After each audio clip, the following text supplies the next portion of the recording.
So, let's say you want to transition from playing theme decks to entering the wacky world of standard decks, but you don't want to spend any real life money, or you've had zero success with the in-game theme events and haven't scored yourself any tradable packs. Well, I have some good news for you. There is a way to build a winning standard deck with only spending in-game currency, but it will require at least 1,000 coins. Now, before I start, I do have to warn you about standard and just matchmaking in general with theme, standard, expanded, everything.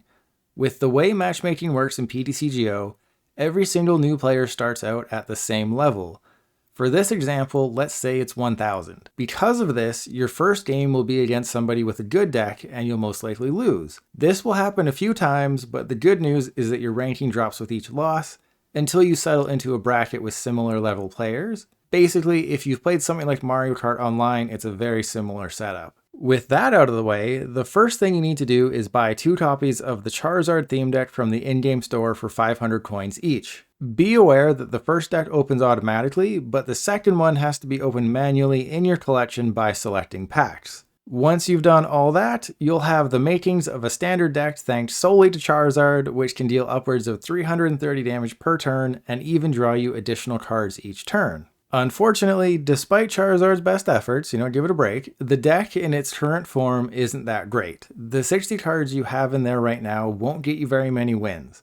Luckily, help is on the way in the form of Gossifleur. Get yourself 4 copies of this card and your deck gets instantly better.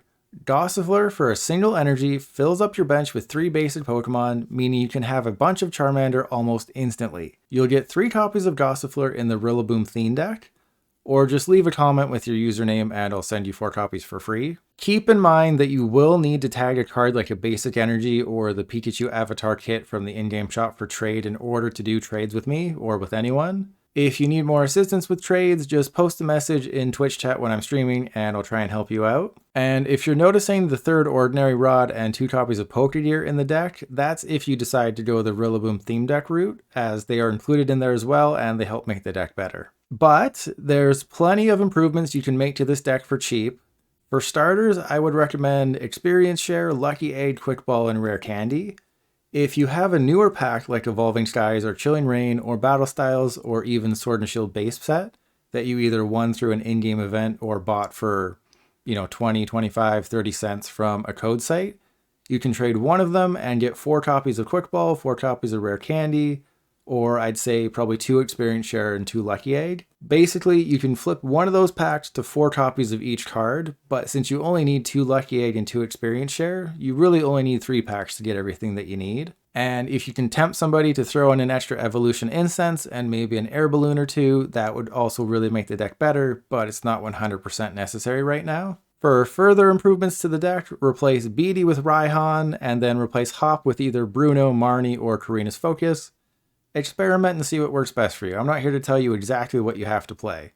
And just like with the item cards, expect to pay about a pack for 4 of each of these supporters. And you'll notice that there's a distinct lack of secondary attackers in the Charizard deck.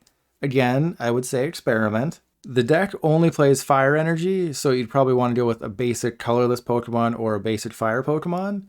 But if you want some ideas, I'd say Kangaskhan from Darkness Ablaze is the best place to start. If one of your Charizards get knocked out, you can deal 120 damage for 2 energy, so you will have to finagle the energy with Experience Share or Raihan or just manually attaching the right way. But Kangaskhan is a great follow-up Pokemon if a Charizard gets knocked out. Finally, to make the deck supercharged, Snorlax is a good idea to help you draw cards at the end of your first or second turn. With Gourmandize, as long as Snorlax is in the active spot, you can draw cards until you have 7 in your hand, but if you use the ability, your turn ends. So it's really, do you want to attach an energy to a Gossifleur and fill up your bench? Or do you want to draw the extra cards? It's just an option that you have available. And then you can also go with Cinccino or the Drizzile and Teleon line. Cinccino discards a card and lets you draw 2 cards. With Charizard doing something similar, maybe you don't want to discard that many, but it is an option. And then with Drizzile and Inteleon Shady Dealings, when you evolve into them, you can just search your deck for trainer cards. So if you need a supporter, you can get it. If you need a rare candy, you can get it. It's just very good and very consistent. Though you will have to spend about a pack for a Snorlax, a pack for a Cinccino, a pack for an Inteleon, and about a pack for 4 Drizzile. The good news is that with all the supporters I mentioned, with all the item cards I mentioned, and with all these Pokemon on screen, they will make pretty much any deck better. So if you decide to jump ahead with another deck that isn't Charizard, odds are most of these cards that you've accrued will be used in those decks anyways. So there you have it. While it is possible to make a free deck in Standard on PTCGO, to actually be somewhat competitive, you will need to spend 3 to 5 packs. And if you want to go beyond that, it will be upwards of 10 packs. If you want some more budget deck options, click the video on the screen. I went over the top 5 best single prize budget decks. And if you want to see me play a wide variety of decks live, check me out on Twitch. I'll leave a link below. Thanks for watching.